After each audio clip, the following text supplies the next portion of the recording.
Hey, this is Eric with Eric's Auction Tips, and today I'm going to go over how to price an item that you want to list on eBay. I used to be a real estate appraiser, and one of the things that we did when we tried to value a home was we find comparable sales in the neighborhood. We see what other houses, like the house we're appraising, sells for, have sold for recently, and that helps us determine the value, the market value, what someone will pay. So we do something similar with eBay. So let's say, for example, that you have a pair of New Balance tennis shoes that you're going to try to sell, and you want to see what they're selling for. You don't know whether it's $5 or $50. And the first thing you're going to do is you're going to type in from the search phrase those sneakers that you want to sell. So New Balance, and let's just say that these are we'll say that they're the 993s. Okay, if you can get more specific, that's better. Now this shows me what's currently listed for sale. That's useful information, but what I really want to see is what items have sold. So over here on the left in this kind of grayed out area, if you scroll down, you'll see a little section that says show only, and the last item on that list says completed listings.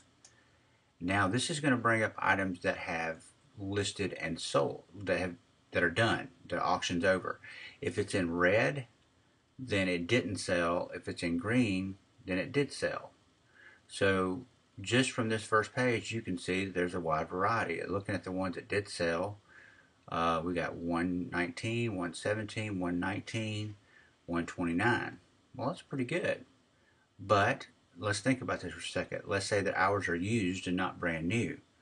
We want to filter this search just to show us the used shoes. So I'm going to go over here, back to the little gray column, and where it says condition, I'm going to check used. And you'll see the number in parentheses shows that's how many are in that search that you have. So there's 650 New Balance 993s there where an auction has been completed. Okay, so I'm going to, now we're getting down to the nitty gritty here. All right. We see these toddler ones sold for $2.25, but they look pretty beat up. But I don't want toddler shoes.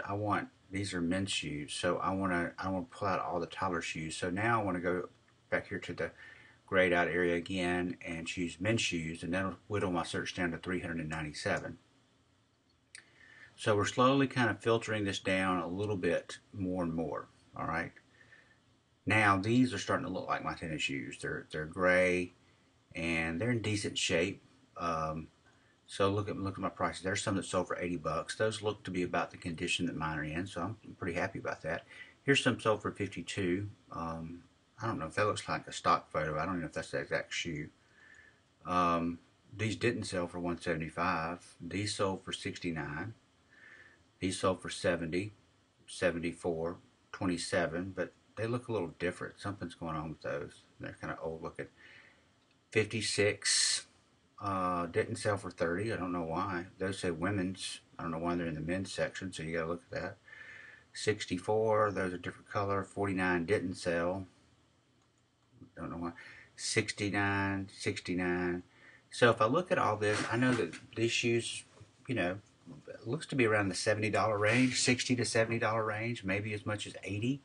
So in this case, I might start my auction out at, I could start it out at maybe $50 and see where it goes from there. There's a lot of different strategies you can use, but this tells you kind of the universe you're dealing with on these shoes and what you might expect to get. So if I listed these, I probably would price them at, say, like $59.95, hoping that they would go up to the $70 range over a 7-day auction, and I'd be pretty happy with that. At the end of the day, I sold them for in the mid-60s. I'd probably be pretty happy with it too, depending on, how much I paid for them and things like that. So, different things hold value for different lengths of time and are in different levels of demand. So this gives you an idea of what to price an item at, and you can do that with any type of item, whether it's a pair of tennis shoes or a necktie or, a collectible. And this is also, it would be great, you need to go through this process as well if you're looking to buy something too, so that you don't overpay. Again, you're making a mini appraisal of what the item is you're trying to list, or in some cases trying to buy. So I hope that helps. Visit us at ericsauctiontips.com for more tips. Thanks.